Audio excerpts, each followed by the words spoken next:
Hey guys, Southern California Haunts Radio, medium Nancy Matz joins me to talk about undefined influences that affect ghost investigations. We'll be right back.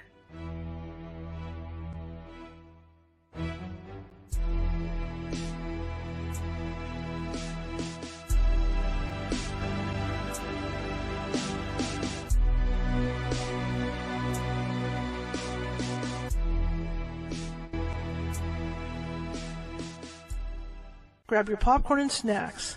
Find a comfy spot, take a seat or lie down, and let me transport you to a place of fantasy, ghost stories, ancient legends, odd creatures, alien encounters, and other magical topics. You may even decide to join the conversation. From faraway lands to your own backyard, with a small dash of pixie dust, turn out the lights and open your minds. The journey is about to begin. Hey, happy Monday, everybody. I hope everybody had a good day. I know it's the start of the week. It sucks, but just take 4 more days to the weekend. My name is Charlotte. I'm going to be your host for the next hour. I'm also the owner of the California Haunts Paranormal Investigation Team, based in Sacramento, California, which is Northern California. We are 45 strong, and that means if you have a paranormal need, we can get to you. It might take us a while, but we can get to you. In the case that it takes us a couple days, right, because California is this huge state. People don't realize how big we are. California's a big state. If we can't get there right away, we do have psychics on staff and mediums who can call you. And if what's going on is paranormal, in most cases, they can settle things down until we can get out there. And it usually doesn't take us more than 1 or 2 days to get out there because we do have, like I said, people up and down the state. Anyhow, if you're watching from Facebook, and some of you are, and you haven't done so already, please be sure to hit that follow button because we're always looking for followers. If you're watching from YouTube, as some of you are, please feel free to hit that subscribe button because we're trying to build that up as well. Also, between those two, show us some love during the show if you like what you hear. Some thumbs up, some happy faces, things like that. And join in the chat room. That's the whole thing. Come join. Let's see if I can do this right. Wrong backwards, right? I'll figure it out. It's here. I know it's here. Okay, hold on. Whoa. Come join the conversation. Close enough for government work. Yeah, that's what it's about. Having chats in the chat room and we chat back at you and all that good stuff.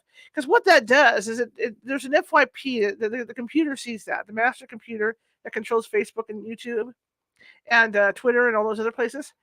That sees what we're doing and it puts us out there to more people. So if you could do that, I'd really appreciate it. It's like signing up. Anyway, get this show on the road. We're going to be talking about ghost hunts today. But what I want to start with, a little light thing. Nancy's going to roll her eyes and it's okay. I am also a part-time Disney creator. Okay, I not only do this kind of creative stuff, I do Disney-based stuff. And today something happened that was really cool. They've got a lot of guys that go around Disneyland. They're recording the rides, which I did a little bit of last year when I went. And I hope to get back to do that again. And for the first time, Rise of the Resistance, which is part of the Star Wars thing. Rise of the Resistance actually went into B mode. And I had heard so much about B mode. I'd never seen anything going to B mode before.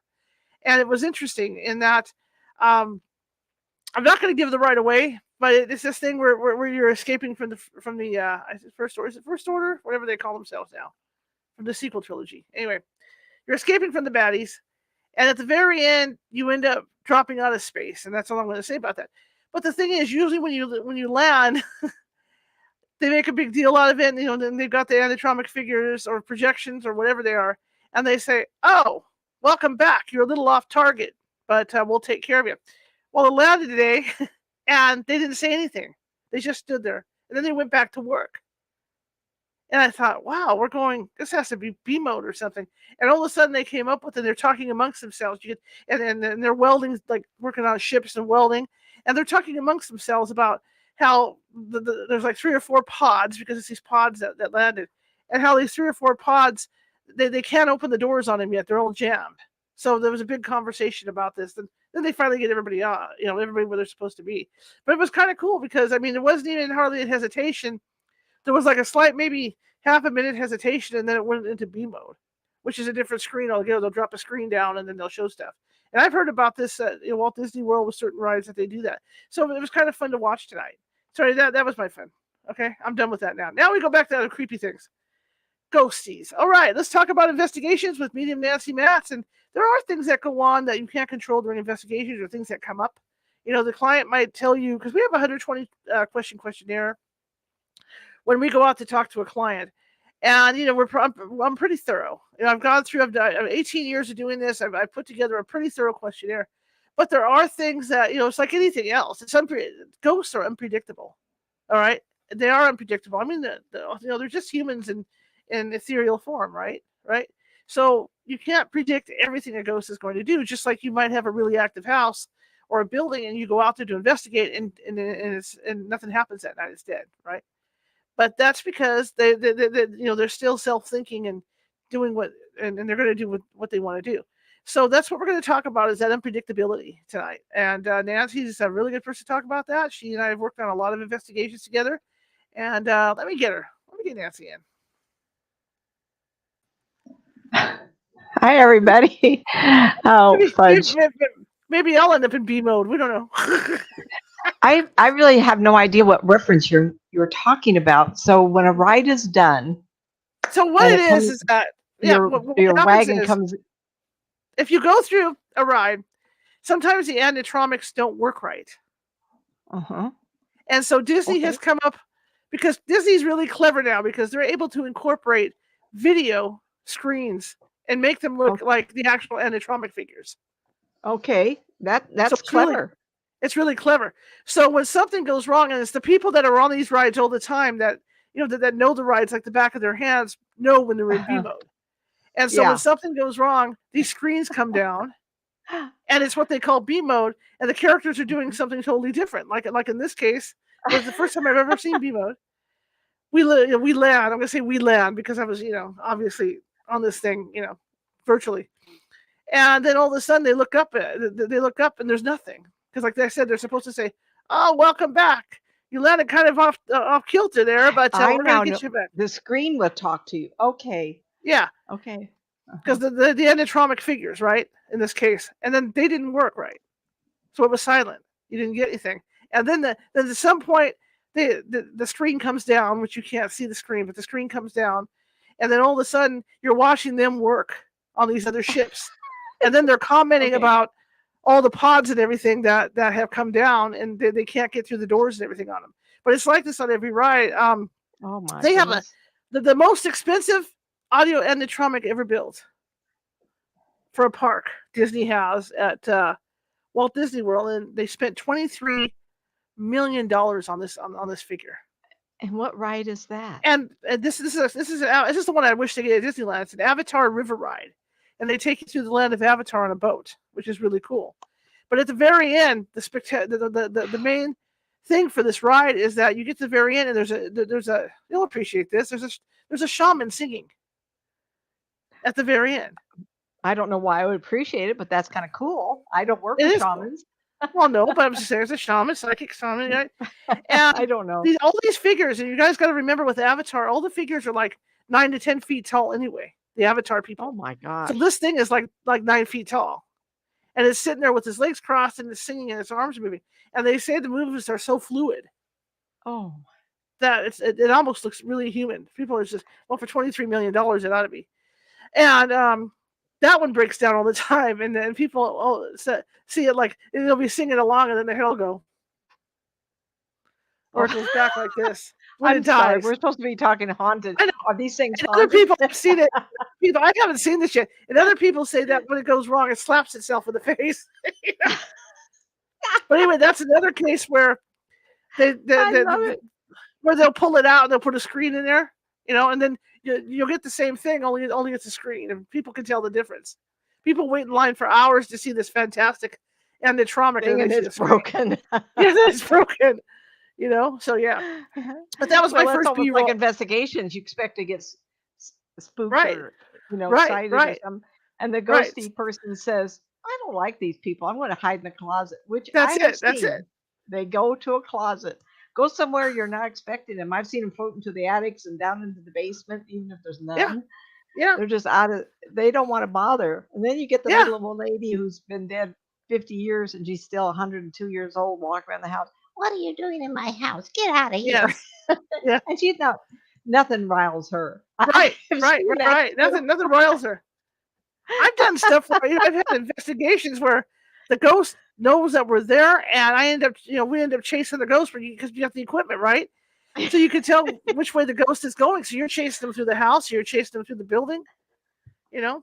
So yeah. So That's we my should adventure. start from the beginning. Shar brought up a very important part is that average Joe American calls her up and says, I think I have a house that's haunted. Now, maybe a condo or an apartment, who knows? Spirit people can be transitory. They don't have to be locked into a house or a piece of property. And once in a while, because I'm visual, I will describe people and they'll say, well, I don't know. And I said, well, let it go because it's probably transitory spirit. Well, what's that? Well, spirit people, remember, we're human beings without the flesh. I think that people walk around. I think there's people who don't creep. I'm not creeping you out. Just listen to this.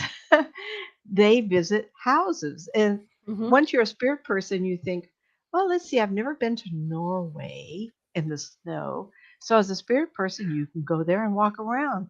And if you accidentally make noise while walking through, the people go, oh no, we got a haunting happening here, and they call somebody up, and it's just you walking through. That's a spirit person. Now, a person that's been uh, unhappy in life, regrets, whatever. Sometimes people don't know they're dead. I actually had to deal with a lady named Connie, and she died, and they had her wrapped up in the bed for a few days, not a few days, but a couple of days, because it was customary for that culture. Right. And it's kind of like a viewing type of thing. And she stayed with her body thinking, oh, I'm just laying here all wrapped up. And so they called us out. It was in Tucson. And I looked at her and says, what are you doing here? Well, I'm staying with, I'm just here. And so we're going to cover a few things. And I apologize for I keep trying glasses. I've spent a fortune now. And it may be that I'm not going to get glasses. Don't have, the word reflective is misleading. Right. It's good for us, but not for the lights. And I've tried combination. But I did notice at the very beginning, Shar was very considerate and already put it out there that if you call her, she's got to know some things about you. And it helps her understand the family dynamics. And one of the things that I wrote down here, I spent a couple hours writing, put my thoughts together. And they called and said, well, the house is haunted. Well, who says it's the house? Maybe it's you. And we got to know that. It's not necessarily that you have an attachment, which does happen. Karen Rothstein in Lincoln, California, Roseville, she has her office.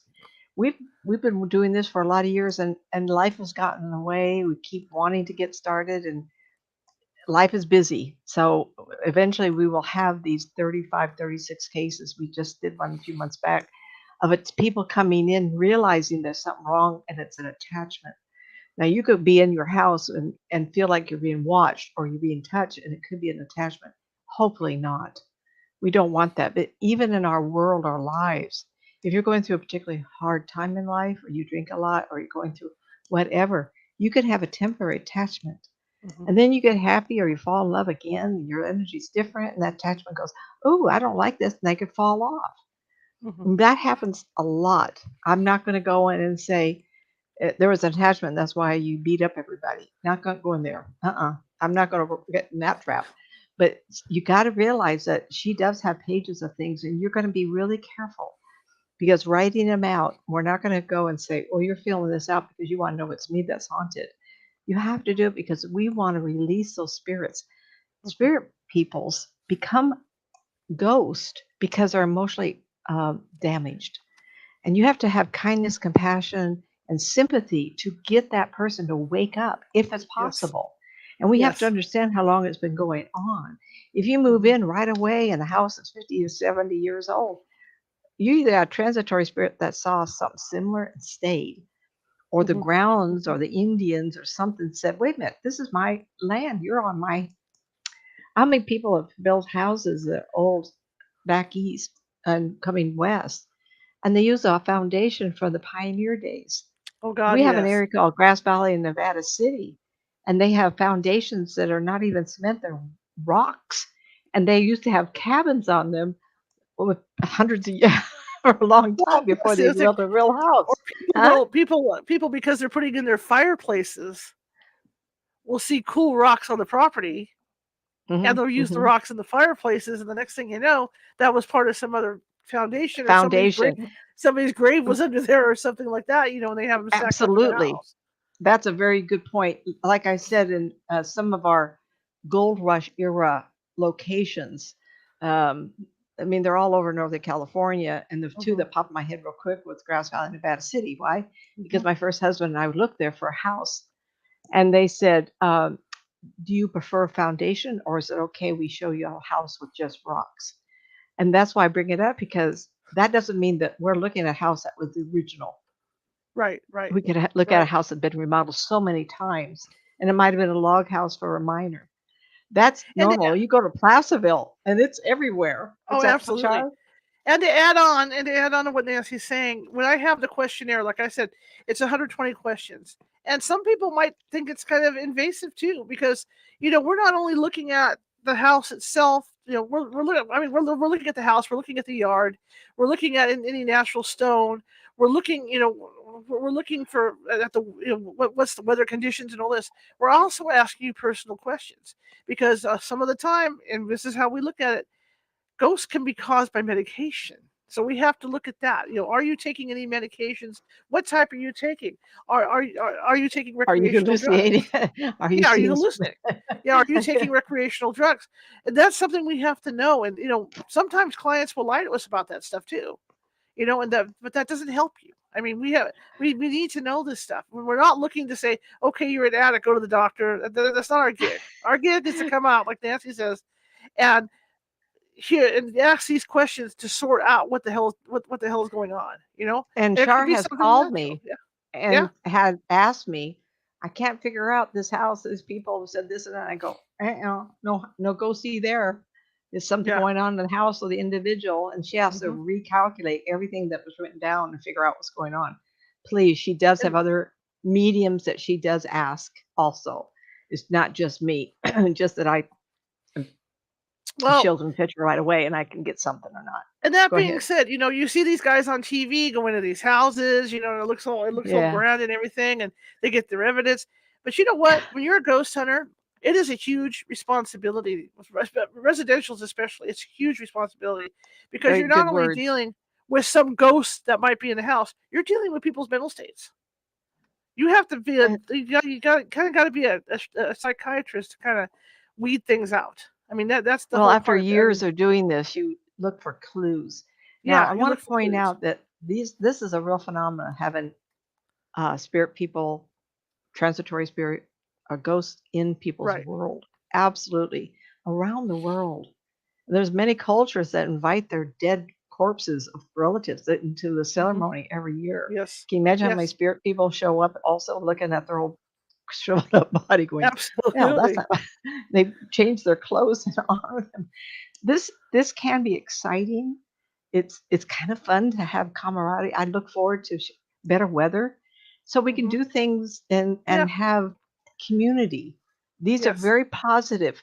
Tonight, I'm going to bring up some things we've already brought up. One that's very difficult is getting the tenant, um, or owner rather, and have convincing conversation with them, saying this is important, and it's going to put you on the spot. These are things that Hmm. not necessarily help an investigation, but you need to Hmm. be clearly aware this is part of not the program, The but the process. The process. process. Yeah, the process to get there. Spirit people, you just say, yeah, yeah, they're just transitory, they're just visiting.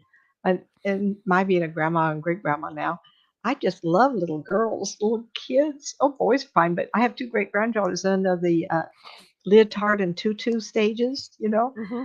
And as a spirit person, I can imagine what Christmas time will be like, and I can go around and visit all the cute little kids Absolutely. and their Yep. Christmas things.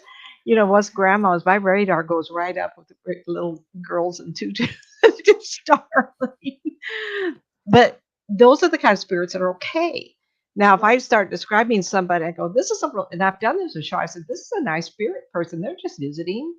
So you're not always going to go in there with an edge on their shoulder, Hmm. going, "I'm in here to do battle. There was some ghosts really Right. messing with this Right. Right. family." You go in there with sympathy, compassion, um, Absolutely.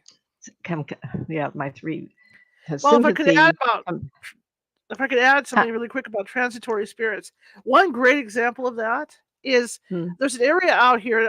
Nancy's probably heard of it. There's an area out here, out towards Citrus Heights, where there used to be a Japanese internment camp, and it wasn't really a Oh, camp. It was Newcastle. a Was that New Go ahead. no, it was Roseville? actually one in Citrus Heights.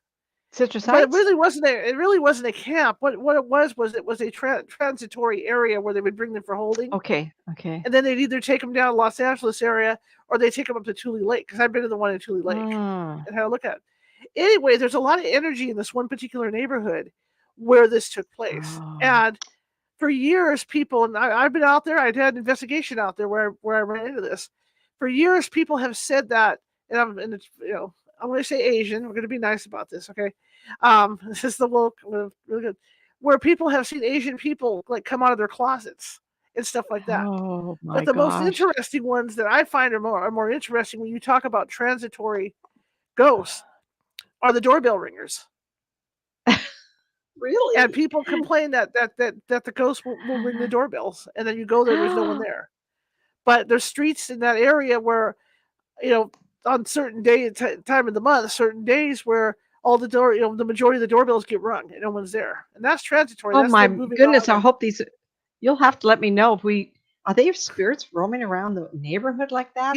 Yes. Oh, When they're out in the those evenings poor and stuff, people. and they see these Asian ghosts there, because it was so upsetting for them. Again, you have to be very sympathetic, because it was so upsetting for those people. They pulled them out of their homes. This is World War II, right? Took their They pulled them ranches out. and They clothing took and everything they owned, everything away businesses, from. everything, and they stuck them in shacks.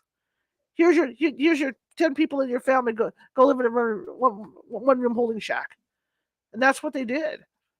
And so this whole area in Citrus Heights, it's famous for this internment camp that was there. It's sad, Oh, very sad. And so the very people that sad. live there, they're forever seeing, they're forever seeing these Asian people, The, in that their had died in the houses, camp. yeah, and the streets, ringing doorbells and doing all this stuff, because that Mm. emotion is still there. That horrible emotion of losing everything. All right, continue. We're not going to minimize how important it was. My Indian ancestors That's another one. had a lot of displacement issues. So we're only talking of a small group of people. We're not looking at other groups of people, including my own relatives. Not my grandmother's generation, but a couple before hers were from the East Coast going clear across the country, because they're driven out of every area. I mean, I can't imagine that life either, so only the hardy survive, and that's why we're here. So anyway, And that's terrible. Something you don't know about me is my grandmother, who looks Indian, Mexican. She worked on the reservations, cutting the Native Americans' hair. Oh, who is this again? My grandmother. That's where she met my grandfather. Which side of the family? Your mother's side? My mom. She immigrated over from Mexico. Her and my grandfather, and they got a job. Oh, she was a little firecracker. Yeah, they got a job. They got a job at the reservations, cutting the hair. Yeah, yeah. Oh, that's. But when you look at her, she looks really. I mean, you talk about Indian. Oh my God. Excuse me, Native American. My bad. She looks Native American. She looks like those pictures you see of like the Apache, the older Apaches. That's what she looks like. Well, I tell people I look like my grandmother, who was but very early in our first marriage, I broke my nose, and I lost that wonderful profile. That people look at me now and they go, I can't imagine you with any other nose. You are one of those people like me. When I went to Hawaii, I came back dark. Oh, I get so dark. And so I can pretty well guarantee when you're out in the sun, yeah, you're going to turn dark. That happened to me in Hawaii. Yeah, when I was growing up, we're diverting from our topic, honey. We need to go back. I know. We always do. My sister, who's a year younger, took after the Nordic side, and she blonde hair, curly blonde hair, blue eyes, white skin. I just come out chocolate, almost black eyes and hair. That's funny. My mother would go places, and they go, "What's wrong here?" Of course, she looked like me. Where did this blonde one come from? Where did this come from? Anyway, so I know we kind of got off track here, but we get off track a lot, honey. We're trying to make, we do that. That's just the fun of the shows. And you know what? So we're both sober too. So Yeah, so we want to go back to the filling the Yeah. paperwork out, and we made Right. the Right. discussion about the house. Is it haunted or is it the people People. living there? Um, Or and we is it have to be something very careful. else? Yeah. Or is it something else? I'm Okay. not sure what something else will be. It's Okay, either a because what spirit. we're looking at too when we go out, well, we're looking at the ground underneath the house. We're looking to see what's underneath there. Oh, Is it granite? Is there water running underneath there? There's well, I all was going to kinds of mention some of those factors. things too. And Nancy and I Those had are this things talk out about of our this control. earlier. Hmm? Yeah, about granite that, it's granite. Is it granite or limestone? I think it's limestone. That when water runs through limestone, it creates an electrical field, I thought it was which can raise granite. the EMS in a house. And then what that does is that, of course, high EMF now, high EMF can cause hallucinations and stuff. So we have to look at, we're looking at everything. That was on my list here, so I should I'm sorry, cross I it blew you off. out. Yeah, we need to keep it. So All right, anyway, I'm sorry. you're in My charge. I'll ghost. just sit here. Go No, ahead. I'm not. No, it's your show, sweetie. Um, the other thing I want to bring up when we talk about, we're just talking initially of people coming, filling the paperwork out, what's in the house. Now, I said transitory spirits. Now, there was a case in Placerville when we looked at the house. There was, pardon me, it was a business. And this has happened more than once. When I put my mind to the place, remember, I don't know how, remote viewer, I don't know how to do this, everybody. I Right. didn't see people. I saw spirit cows and Oh yeah, hogs, yeah, yeah, yeah, yeah, yeah, and yeah, it was yeah. a I butcher remember that. shop that had been converted to a bakery, and there had the Yes. noises and things like that. So you could have a house anywhere, and at one time it was a prairie, and you actually have buffalo that were spirits, and they like their heaven to be here, and they can make noise.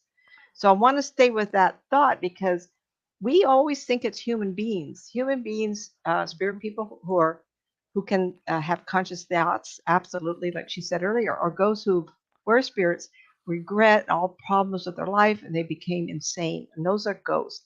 Then we have not a conscious living animal, but a feeling animal, an animal that our cat and dog died. We've given them personality. We love them and love them.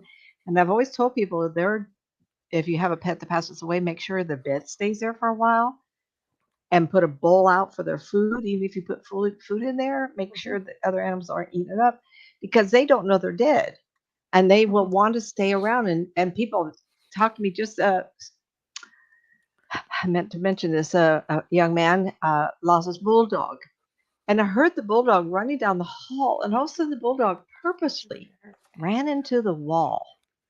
We're talking a heavy dog. Boom, boom.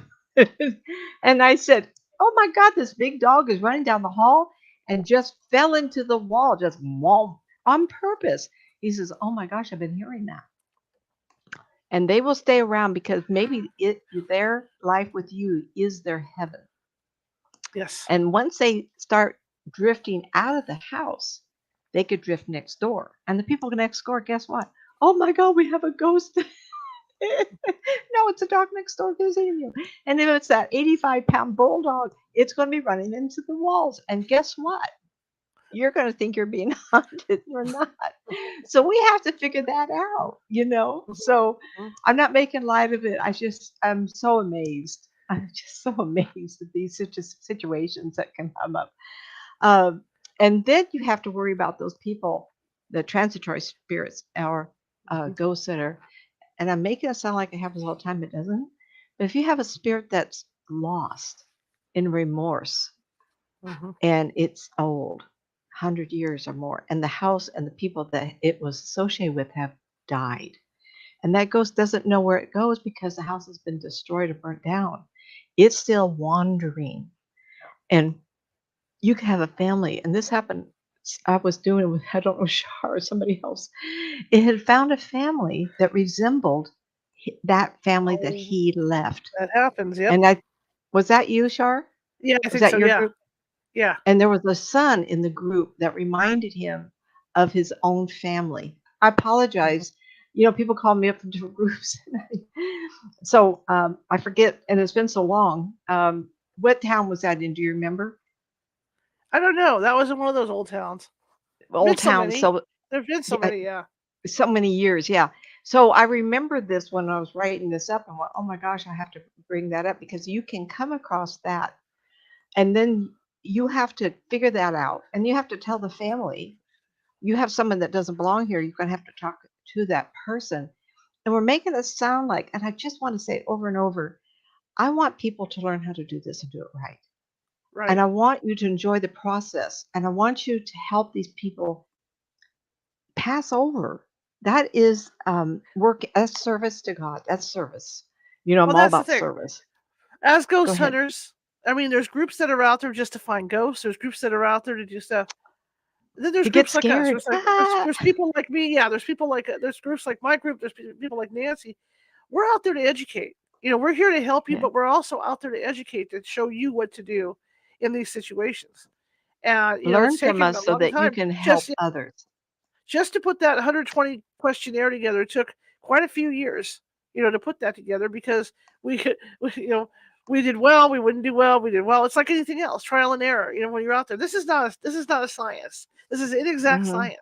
If anybody tells you that they're professional ghost hunters, or that they're the best at what they do, don't listen to them, because they really don't know. Okay, none of us know. All right, we're just Well, trying we're to doing put. our best to find out, Yeah, and we're that's doing our why best we're to talking find about out, this and tonight. that's why we keep records. You'll see us keep records during the investigation. Not only do we ask you questions, we have the investigation. Everybody's carrying paperwork because they're writing everything down so we can compare and contrast notes. It's Well, all a learning it's experience. um, I've investigated quite a few homes and cemeteries and buildings and so on and so forth, and I'm very inquisitive. I really like to know. I think what Mhm, makes me keep wanting to go forward is who's here. It's like when I get new mhm, clients, I've had a few, just a new lady tomorrow morning, and I think, oh, I have a new person I can join with and learn mhm, about. It's like mhm, my mother used to say, and she retired very late in life also. She just loved the process of creating something for someone to enjoy. She was an mhm, artist, mhm, a color mhm, artist. And it's like this here. I really want to know people. And why? mhm. It's just a fascination to me. I don't know. But it's the same more so with spirit people. And I think, who are you? If I get them talking to me, why are you still here? If it's a spirit person just visiting houses, like, I think I would enjoy Christmas times around the world or Right. wherever they're Oh God, yeah. Oh yeah. celebrating it, Yes. to see the Yes. different lives. I think that would be absolutely fascinating. And as a spirit person, I could, as long as I don't Yeah. spook the family. But then Right. there's the ones that are insane that are searching for that child. And I remember thinking, brought it up to Shar, I remember thinking the house that they were in, pardon me, the ghost was in, they had a small boy, it was a blue-eyed blonde. And Mhm. the rest of the family didn't seem to me, I can't remember, it didn't seem to matter, but it was the Mhm. dynamics of the number, but there was this child, and he was kind of like, and the child was going, "Hey, wait a minute, who are you?" Um, okay, so I want to go on and sharp, please. I'm not trying to No, step go on your ahead. words. Just, Do your thing. uh, the other problem is it's not always grandma and grandpa.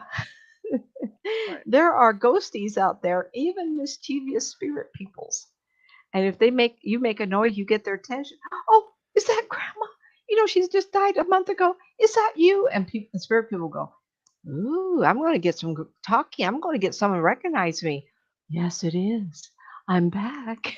It's not always that person. So I want you guys to make sure. And I was chuckling with you one night, the group who I was watching, and my granddaughter gave me some beautiful perfume. I like ocean spray. It's very clean. I love clean. And whenever I visit the family, that's what I wear. And I smell it. I love it. So clean smelling to me. Guess why? Because when I visit them in the afterlife, I'm going to smell like that perfume. Oh, it is grandma here. Oh, go ahead. Go ahead, Char. What's your story? My mother. I know people have heard me say this before. You always hear the stories like Nancy's talking about, where certain perfume smells come and you can recognize your relative. Well, I did it on purpose. Yeah. When my mother passed away, I bathed her in a certain soap. And so when Hmm. she returns here, and she's here almost all the time. When she does come here, I can smell her. I can tell it's her right away. Hmm. So that was fun to do. All right. You have a railroad station of people come in and out. Okay, and it's fun but the problem is you don't always know who it is, and you No. want proof. And I always say things like, there's something distinguished about, or something special about that person that passed away, right? Mm-hmm. And you may try to remember what's your favorite dessert or your favorite. Uh, with me, they'll say, "Do you want coffee?" And if I go, "Yeah, yeah, yeah," most people don't drink coffee. You Mm-hmm. know, you have to say what it is and then you have to get an answer. Make sure you know who you're talking to, because you will entertain them as well as they're entertaining you, and it may not be your relative. Right. And I'm, like I said, we're going to investigation. I'm on keep on track. Same with the spirit person. If it's a ghost in there, is this their relative? And if Mm-hmm. it isn't, they need to go. If it's a relative Yes. and they're in discord or unhappiness, we have to ask the family what was about that relative. Who was this relative? What was the dynamics? And I want to be very careful because it doesn't always happen. Forgive that relative, because that could be the reason they're still around. And how many of my generation and now the next generation have we had one parent disappear or go away or commit suicide or bankrupt the family? Guess who you're going to be haunted by? That Yep. spirit won't want to go on unless you forgive. I accept your forgiveness. They need that release. And a lot of times that's the basis of it. Mm-hmm. Sometimes people get killed and they have unfinished business, so they forgot to tell their spouse, "I one more time, I love you," or never did. How many people are married to somebody who can't say those words? Well, guess what I hear? Tell them I love them. And it seems so corny, but it isn't, because of people that I get that message about. Uh, I was just trying to think. I did a young man last weekend. I was trying to think of something that came through, and I remember saying, "That sounds kind of corny," but the young man said, "No, it's exactly what I expected to hear." I mean, simplest of words mean the most. So you have to make sure we know who we're talking about. You can't Mm-hmm. go in and say, "Oh, it's all a demon. It's all spooky, spooky." And the people in the Right. house go, "Oh, I know it is. Look at the crosses I had put up." You know, in my world, and I know there's a lot of people who don't agree with me, and that's okay, because the ones that believe me will follow, and hopefully I can help you. In my world, there's spirits, and then there's the ghosts, unfortunately. And then you go to a more insane situation with that ghost, and they sometimes they'll lose all physicalness of themselves. And I see them as a mess, a kind of a bubbly looking, tarry looking thing. And you can go on to be very insane, and you radiate crying and screaming. It's just awful. And I can appreciate people do an investigation where they feel this immense tar crud all around them, and they hear Mm-hmm. in this terrible, "Get out, I hate you, I'm going to kill you." Those are the Mm-hmm. ghosts that are most insane, or getting to that place. And I've never come across one that I would call it, if someone reminds me, I apologize, a demon. A demon would be the most insane of the spirit people that went to a ghost on. Mm-hmm. And I have to always remind people, these are human beings that stepped out of their flesh and they couldn't go on. If they're a spirit person, they got out of their flesh and went, "Oh, that was a terrible trip. Man, that hurt really." But I'm free. Oh, I think I'll visit everybody in the world about Christmas time. Oh, I mean, I want to do that, right? But I probably end up running. I'm a runner. I'd like to get back into running. I want to run everywhere and just enjoy being a spirit person. But there's a lot of people can't do that. So I want to make sure that you understand, be compassionate, because these are human beings that have passed out of their body but not passed on. So make sure you whoever you're talking to is whoever you want it, not want it to be, but whoever you can figure out. And then Mm-hmm. ask them some really hard questions. What was your favorite perfume, Grandma? Grandpa, what was your favorite thing that you'd like to do? If you smell cigar smoke or a cup of coffee or even liquor, maybe you got the right person. Um, Mental breakdowns can occur from paranormal investigators. I read a little article about that, and I didn't take it word for word because that's not, but I have heard of that, and it's not like they are taking on the role of the insane person. But if you do it long enough without clearing your head and understanding what's about, you either become obsessed, driven, or you can tip it over and want to join them. I mean, I how many movies have we seen where investigators on site kind of start doing the crazy stuff. It just happens. Have you heard of anything like that, Shar? I have. I have. Um, you know, I don't know whether it's trumped up or not. A lot of these TV shows, you'll get that. I'm not going to mention who, but you'll get that. But I've Oh. seen it. I mean, it's easy. In fact, I had an investigator on an investigation a few years ago, just before COVID, and he was upstairs, and Mm-hmm. he was. I'm not going to say arrogant, but he was a little arrogant. He was up there, and nothing hurts me, nothing gets me, Oh. and he couldn't find his way downstairs. He got Yep. Yep. completely overwhelmed by whatever was there, and he could not find his way downstairs. Two of my investigators had to go up and get him. There was yeah, probably tipped the scale. He probably went. Yep. There was a show I don't. Shar says calls me. Have you seen so and so show? And I go, I don't watch that much TV. I'll have something on, but I won't watch it. So it's kind of like there was a haunting, and a young group of people, and two men. One of them went into the attic, and they heard him scuffling, blah, blah, make strange noise. Got there, and the spirit ghost person had put a rope around his neck. And Whoa. and the follow up to that was I can't remember what show it was. I hope everybody, but it was pictures. They found him up there. He was hanging. And afterward, I guess he had a real hard time with life. It got really hard on him because that was a close call. It's one thing like I had cancer. Yeah, that's hard. But when you are assaulted by something you can't see and you're out of control, and then you realize that could have been your death, I think some people can't deal with it. So if you go into these investigations, keep remembering these are people, and they're trying, and if they're not mentally sound, they may try to scare you. Stand up straight and be counted. Don't let them get away with it. You're not going to scare. And someone said to me, maybe Shar did too. How come you've never had a demon or had a situation, Nancy, where you got scared? Well, I get startled. How many reels have people watched? And the kids are putting together, and all of a sudden they have someone jump out the camera with a spooky face on. Come on. I get startled because it's not what I thought would The only happen. time I've ever seen you uncomfortable is when we did that thing at Preston. Remember? Yes, I Preston didn't go Castle. in. So we got there, and I'm really excited. I don't get to go out right. And I'm going, yeah, we got a bunch of people. It's going to be so much fun because I like it, right? I got there, and all wall of something hit me. I went, oh no, I can't go in. Well, they had another medium there, and she fell through the floor on the second floor, second balcony going upstairs.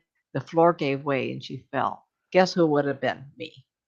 Yeah. And so I picked up that. Wasn't against her, but the Mhm. whole environment was dark to me. I've never had that. It was one time, Shar, and I think it was a caution from somebody. Nancy, don't you go, because you have one bad ankle, right? That's why I Mhm. gave up horses. So I was riding ties on long distance. And my uncle, so someone said, well, start running. Well, I loved it so much I got rid of the horse.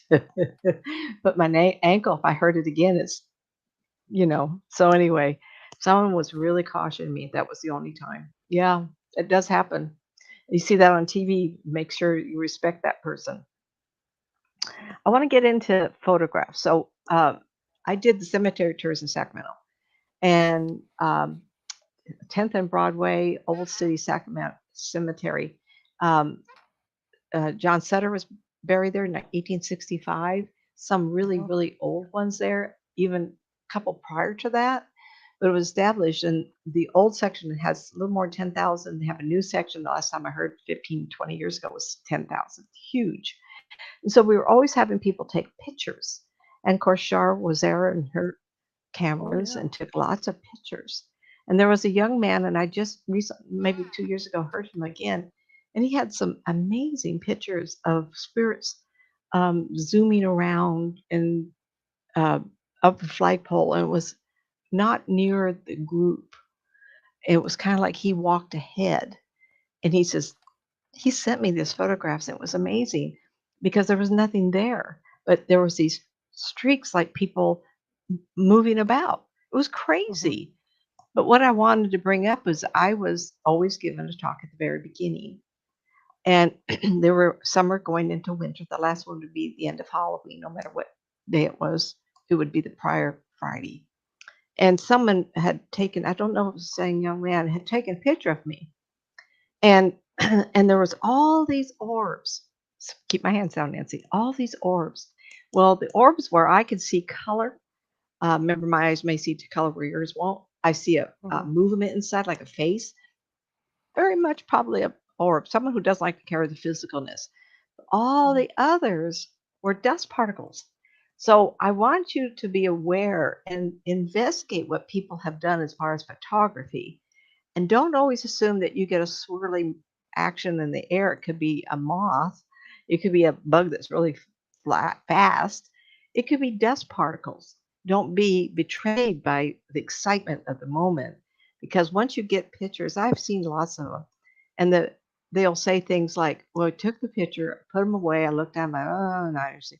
10 years later, I'm now looking at it, and all of a sudden I see a face in the window.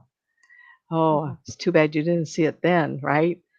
But it's surprising what photography, what you can get. And we've mentioned this like 5-6 times in the last year.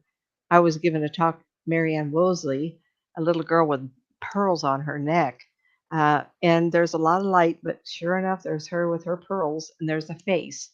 You cannot get shadows that look that much like a human being. And she was a conscious spirit. And I don't know, it surprises me why she was still there. I didn't have a sense of being a ghost. And I saw her that I go, "Well, you're still there, you know?" And I don't have answers. She was a young girl, 12 or 13 years old. So maybe on Friday. Well, maybe on Friday I'll post the photo. I'll try to track the photo down. Okay. So people can see it. Try to do that. Yeah. Because you'll have to explain because of the evening contrasting lights. So, but if you look, there is a picture of her in the middle of it. And it surprised me. I went, wow, I didn't know we could get her like that, you know? I seem real clear, but we don't always get good photographs. The only way I know that I'm seeing true is people say, oh my gosh, I recognize. I did a ghost investigation downtown underneath Sacramento. So Sacramento used to be a river town. And then there was a town built on top of it. And a fella, Shari knows a fella, I said, why don't you do the ghost investigation? And we'll go down there. I went, where? So we went down to where there used to be a restaurant. And I do what we call layering. I see different eras. So I was down there and I said, please bring somebody, because if I see people, I want someone to recognize it. So I was standing there and we saw this animal go, womp, womp, womp, womp, and it was a cat. And someone had seen the cat movement before. But to my right was this fine looking gentleman with a 3-piece suit on with a bunch of color. I remember thinking he had that dad bod look. He wasn't a young man. And I started describing this fellow standing outside, the ghost investigator who invited me. He said, oh, you just described the mayor of that town in that era. Why is he still there? He wasn't a ghost. He was watching us thinking, I'm going to show up. I was the mayor. And I think, get that camera out. So we got the animal. We didn't get the man. And I think, why not? Wouldn't that be fun? But when you do the investigations, we were in the underneath. What if we taken a picture and all you saw was dirt particles? Because we were walking. You have to be careful. Electrical arcing from old structures. You take a picture and you see this. You don't know what it is. Shar, you want to expand upon that a little bit? Well, yeah.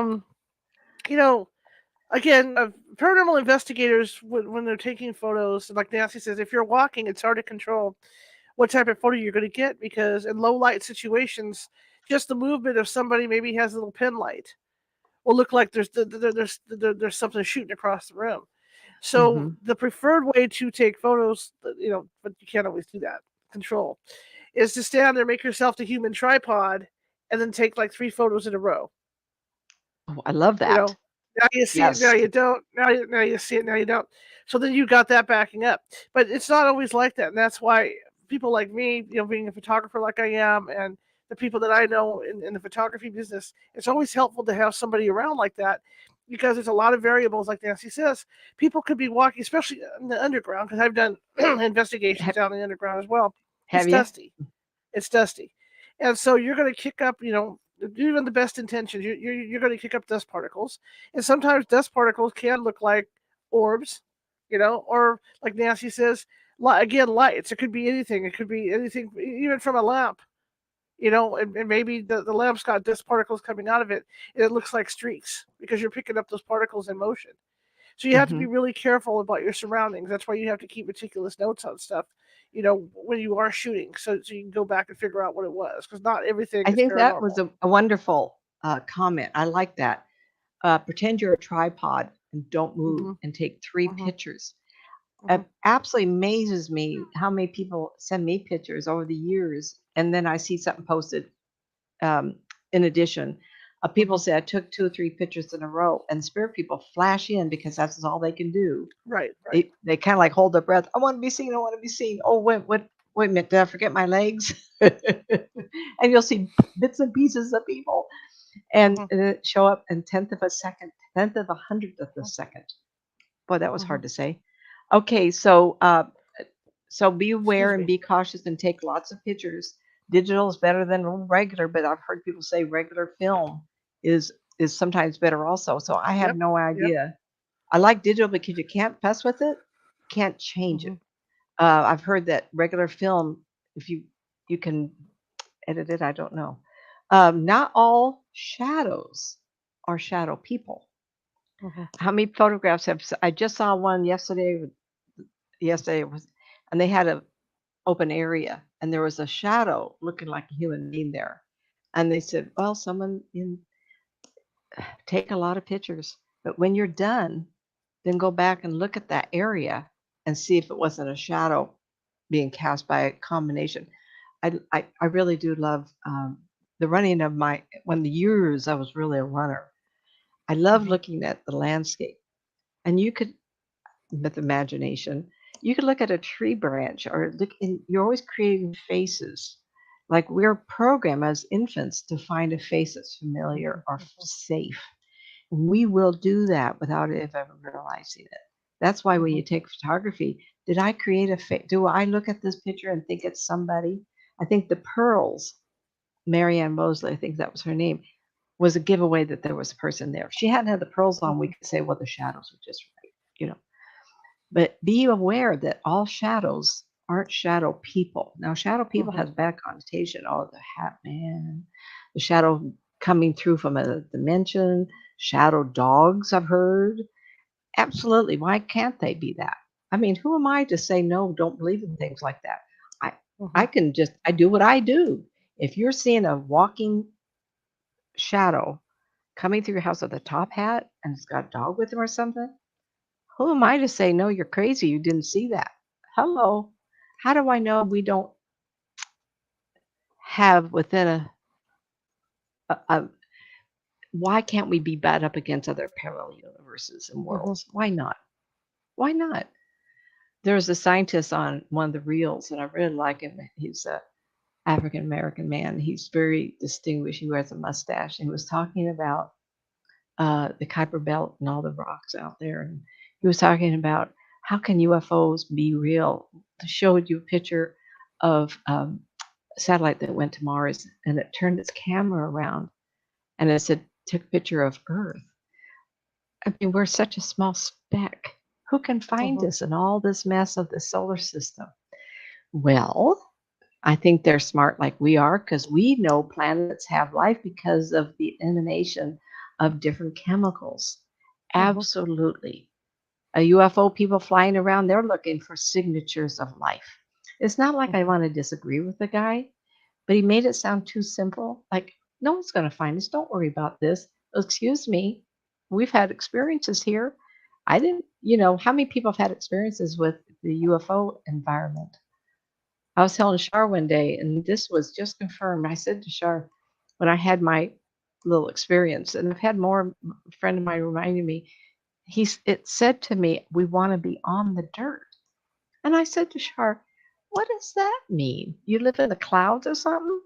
And it occurred to us both, well, what makes us think they are from somewhere else? maybe they've been living in the dirt.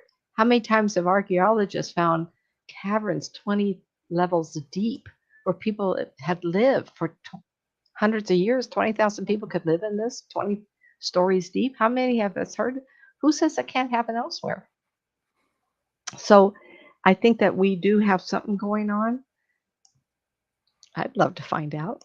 The spaceships everybody says they've been on, maybe they're people from our own planet and they can do that. I don't know. But I think there is something on the one I love. We should do a night on this UFO. Young man was coming out of the house. He takes a step. He walks out 3 steps out, and then the walkway turns to the left. And as he takes that first step, he zips up, beam me up. It was this beam me up reading. There could be portals that open up randomly. Absolutely, Marissa. Absolutely. The one I'm talking about is a young man that went out on a walk to the car, and he was zipped up like that. And you can see him. And then he came back, and you didn't know he had left. So I love that stuff. I'm open to anything. Okay, so not all shadow people are scary. Okay, some of them are ghosts that are stuck, and they just there. So when I go do a cemetery tour, sometimes I look for shadows or densities of balls of energy, and I know it's a human being, spirit person, or ghost. And sometimes I just push myself against it with my mind, and they'll talk to me because they go, "Oh, who's that?" So, and other people could see it as a ghost. Okay, shy away from those who want scary for Halloween. Yet the cemetery tour ended up with the Halloween weekend, or the closest to the end of the month. But there's such a thing of people who say, we're going to do a cemetery tour. Halloween, we want to get scared. How disturbing to the ghosts or spirits that's hung around, and they're out there making waves and screaming and yelling. The spirit person that has become a ghost is so distraught, can't leave the grave of the child he accidentally killed with a wagon. I don't know if that's good for them. Certainly not good for you. What if you get scared and you never get over it, and you don't talk to a counselor, you don't talk to someone like us, and it goes to a place in your mind you can never recover? I'm not sure. I'm not sure it's a good idea. We have so many bad movies out that talk about like Halloween. Well, the movie Halloween and Scare, Scream or something. I've never watched those things, but it gets us in a place of being scared, and we associate that with Halloween tours and cemeteries. In reality, those people who lost their flesh, who became insane, they're not there with a knife to, yeah. It's only insane human beings. It's not ghost people, spirit people. I've had a lot of compassion for someone who passes over and can't go on because they are misinterpreting the reason for life. They get stuck on what they didn't do when they were alive. This is really good. Don't try to convince a skeptic of anything. That is their journey to figure it out. I believe there's people like myself. I have friends that are so good, but they won't become me.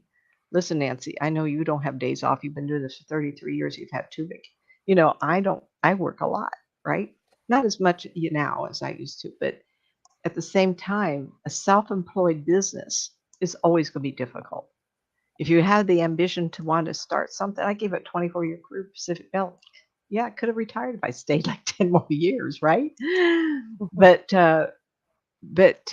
if you're a skeptic, leave that. If you find someone who's going to challenge you, or they say I'm a skeptic, I'm an atheist, all this, that is their journey, and I'm all for it. There's a lot of me out there. It's not your job. It's not your job. They might have to discover this on their own. And even myself, I come into this, it was real hard for me to grasp the idea of what I was labeled, let alone that was reincarnation. I had to discover that on my own. It was my clientele. By the way, my child won't call me mom because his mom's still in heaven, and he's always complaining about how I cook because his mother cooked better. Really? I'm on Facebook. The stories of reincarnation of children. Oh, please. Love it. Love it. So don't try to, because you won't win. you won't have the evidence they need. Even if you took someone on the, even a skeptic or an atheist said, I'll go on investigation with you. You may have to say to that person, you go, but you respect me and my people. You just watch and you don't get to talk. Don't give your input, especially if the owners are here. And I don't know if I would let someone go. You know why? If they claim that, whoa, good for you. And the reason is we're all energy. I was thinking of a client probably about 2 months now, and she was so argumentative because someone suggested, oh, I had a reading by Nancy. Oh my God, it was great, great. You need to read, and this woman came into my reading and she was just negative and argumentative. And I actually said to her, why are you talking to me? Well, I don't. I says, you're just arguing. You're paying me for advice. Same with the skeptic. If you allow someone to come, guess what their energy is going to be like? You're going to have a hard time getting anything because that energy field and that skeptic will go right against you and you'll block you from doing what you're meant to do there. If anything, let them read the results when you come back. Oh, you want to learn? I'm so glad. So you can see our written reports when we get done. If we got good photographs, I'll let you see them. But you really shouldn't go until you're a little bit more open. Oh, you're never going to get open? Well, then you can look at our paper when you get done. Be nice because they're looking for evidence because something in their life that wouldn't let them believe. But that doesn't mean that they can taint the investigation, especially a really nice couple that's got a lot of noises going on and they want some closure. They won't get the closure if you have skeptic with them, with you. There's a lot of people that say, this is on the same as skeptic. Prove to me that there's ghosts. Prove to me there's UFOs. And this science guy, I of course, I watch him, I follow everything he's on because I'm a science geek. And he says, science, well, SETI, SETI, movie Contact, you can't prove it unless you experience it. And maybe some people are afraid or they don't want to know or they can't. They're scientific peoples and they need the proof scientifically. Well, Professor Gary Swartz out of Tucson, Arizona, he double blind tested me. You want to be tested? You're a medium? Okay, we're going to have you sit and you're going to look at this wall. You're not going to see or hear from the client that's sitting behind me. I've talked to him. I've got the questions. You're going to just talk. And he said, go. You come up with the right people. I did. The young man, and if you go to my site, nancymatzpsychic.com, I have a link there. I copied and pasted Professor Gary Swartz. He come from Hawaii, and his grandmother was a Tonganese who had cancer, and she was bald-headed with whiskers. I got her. She showed up right in front of me. I always say, there everything and everything, not there, right? Science did prove it, and he is inventing a soul phone. So type his name is. He's part of IANDS organization, and he's creating what they call the soul phone. Put me out of business. No, not really, everybody. But they're trying to develop some way for communication to the spirit world because he has. One time I went to his house, and he says, I have someone here. Is he this person? And I looked at the guy and went, well, he looks like him. I never met him. He's been dead since the 40s, I think. And he was there talking to Professor Gary Swartz. And I went, oh, it looks like him. So it can be proven by science. And Professor Gary Swartz had this wonderful computer with screens that are big, like 55-inch, right?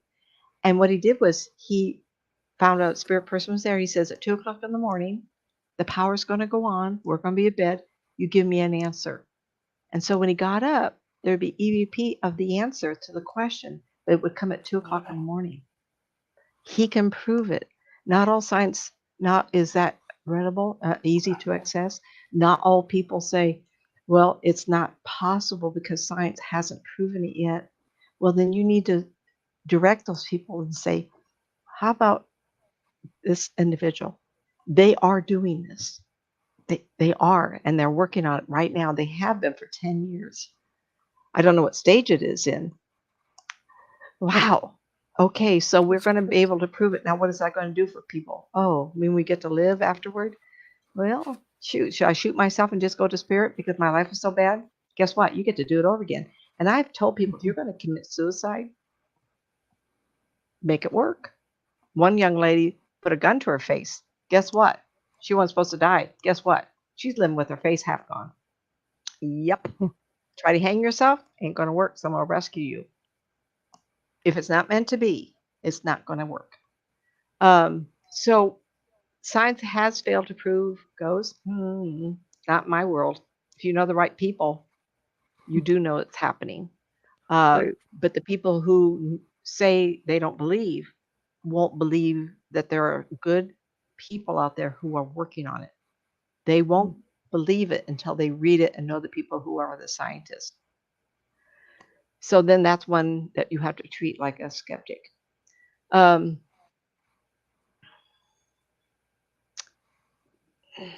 This next sentence, so there's a lot of shows on TV. And Sylvia Brown got in trouble about this. And they questioned her a lot. The poor woman died much younger than she thought she would because I think stress. How can you be on a TV show every day, every week, once a week, and be absolutely right for 20, 30 people? Stretch sometimes. I would never do that. I always say to people, someone stand there, I want to give you a visual description, period. And then it's up to you to believe it or not. If I give a message, it's from that person. And that's how it keeps me up in hot water, right? A lot of people have to stretch the truth, and it sometimes gives us a tainted vision of what is really going on. So when you do an investigation, you be fully aware you could go in and get nothing. You give the money back, you go home, if that's the agreement. Because sometimes it doesn't work. Even people like myself, if I don't feel good or something's going on, I tell right up, oh man, I just can't do this. Then I don't always know why. Maybe just because of nothing there. That was a hard one. Expected to have results, and you can get discouraged getting no results. That could be a real problem. You could be going into something, well, I've heard all these rumors, all these, and then you get someone real like myself, and I go there and go, what the heck is everybody talking about? If you're negative, you close yourself to all types of possibilities. Absolutely, young lady. Absolutely. And anybody who's trying to help you get to a different space, they're not going to even listen to you. But science is getting to the place we're almost there. So the biggest mistake is believing you always see the paranormal. Don't go into an investigation. Go into it open with real intent of helping these people, and maybe you will do a better job. Go in there for the entertainment. You bring a bunch of novice people. I'm going to go in and show these little kids how to do it and be better at it. You're not going to do well. Not treating ghosts as once living beings. Remember, I talk about that all the time. Their needs are special, and you have to go in with curiosity, a lot of sympathy, and a lot of compassion. That's the word I was trying to look for here earlier. The couple things that I put on here, I will say this: we went cemetery tours. I want to go to a place of haunted toys and haunted furniture. People say, "Oh, I've got ghosts in my house," blah blah blah blah, and it's energy, either residual or someone who's attached. Now, I brought this up before, and I remember it, so it's kind of fun. I had a couple live in an apartment, and they bought used furniture, and this was beautiful stuff. Really, bedposts were like a small tree, and it was how carved and everything. And they had a mattress on it, and I went to look at the bed, and the mattress was missing because I was trying to look and see if it was a ghost. And this skinny old man was on one side. He was laying with his arms crossed. He says, "No one's going to get on this bed. I made it. It's mine." And I said, what are you still here for? They're taking care of your bed. Evidently, he was getting up and roaming around the house, looking at all his furniture. And I would think that would be very disturbing. But I've heard of other people say someone tell me, if it was you, Shar, make sure you tell me, talking about a vanity desk, a table with a round mirror, and someone said they couldn't sit in there because they felt like they were on. Was that you, Shar, or somebody else? Somebody else. Not you? Okay. No. Anyway, the desk was still being owned by a lovely lady. And this lady, and you got to go back 100, 150 years, people didn't have a lot of possessions. Even wagon trains. The most expensive piece of furniture they could get into the wagon was usually a bed. Sorry about the cat. Because that was their only prized possession. And if they have it in their home, they sometimes want to stay with it. And that does happen. That does happen. As far as toys, I think you could have a lot of positive, negative type of energies with a toy. I don't know enough about dolls that roll their head around or open their eyes. I've not seen that, but I can't say no. Who am I to say that can't happen? Why not? But it also could be owned by an adult trying to scare you. Not necessarily as a child. And I've said this, I was very, very careful about it. I don't see a lot of ghost babies and children. When you pass over, a child isn't aware. I was telling the group, my father was killed by a drunk driver when I was 6. I had no idea what death was. Sorry. Children that young just don't know. And so when they pass over, there's always someone there. Even if it's not a relative they would know because they're so young, it would be somebody of sparkling, beautiful. When I had my near-death experience, I just turned 7-ish, had my tonsils out, and I bled out. My mother gave me an aspirin before going to bed. What do we know in those years, right? And that would be in 1956. Anyway, a lady greeted me and held my hand. It was so odd because I remember thinking, who are you? And it was like I was scared, but it was so baffling to me. Like they say, oh, you pass over, you have all this great knowledge and everything. I don't think so. You pass over the first few things we got.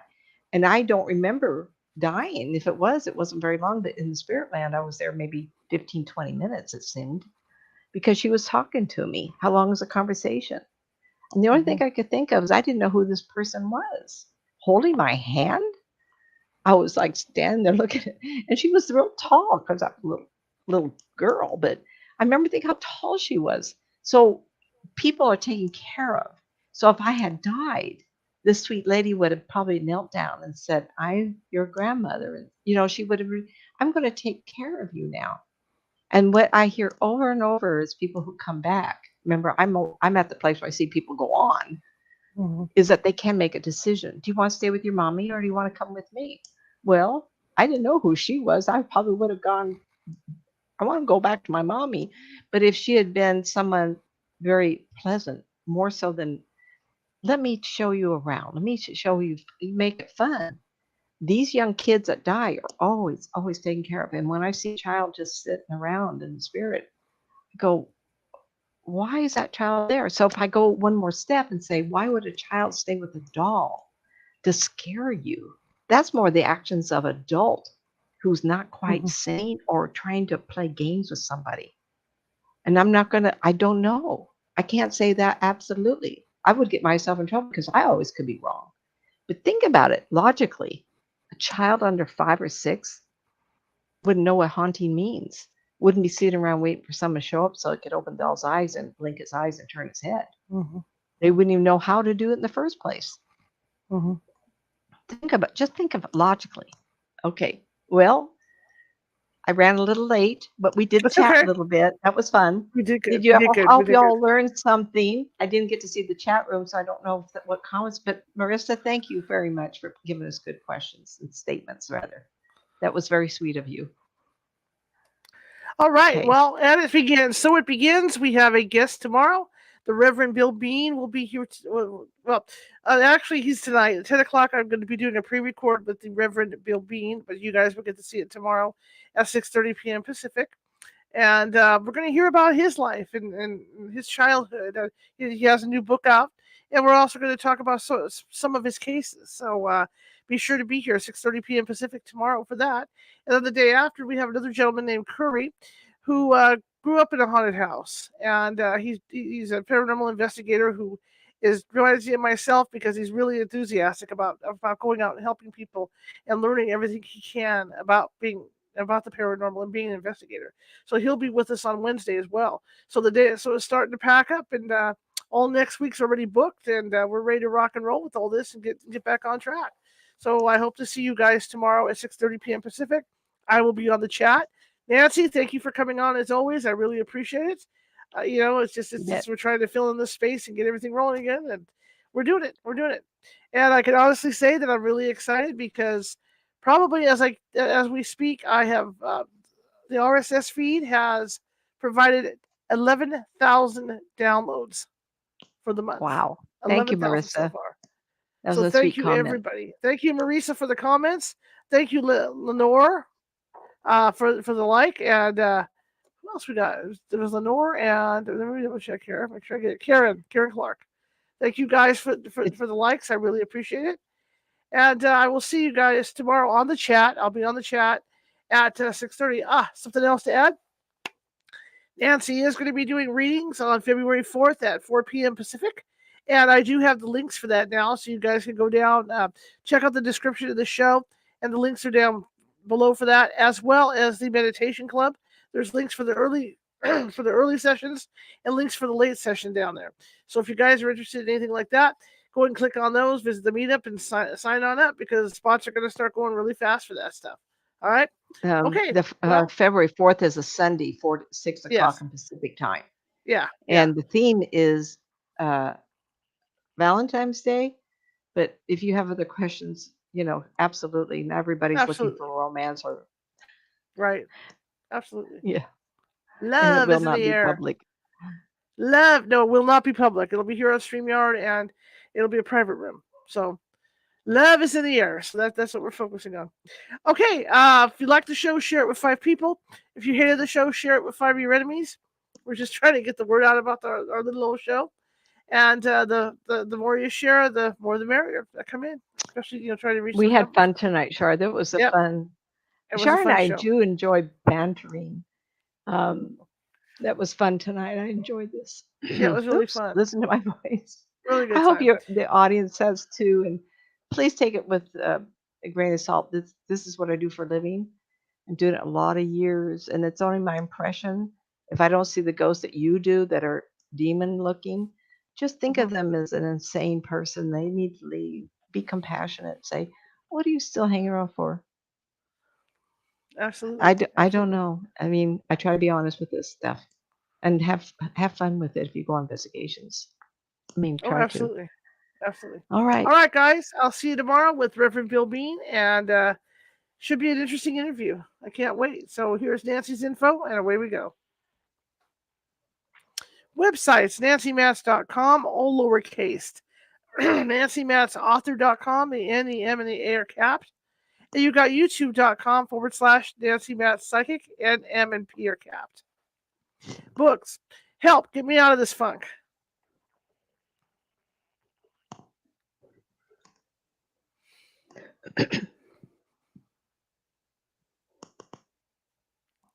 Two Worlds, Developing Your Psychic Skills.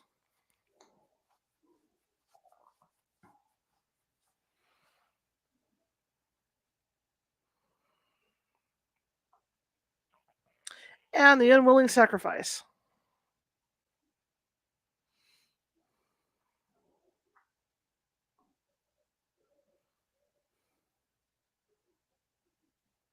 And of course, you can get those at Amazon.com. And do remember to check out Nancy's YouTube site to subscribe over there. Okay, we're trying to get Nancy launched as well, so let's do that. All right, I'll see you tomorrow for a brand new interview. Reverend Bill Bean. Have a great evening, you guys. Good night, everybody. Bye.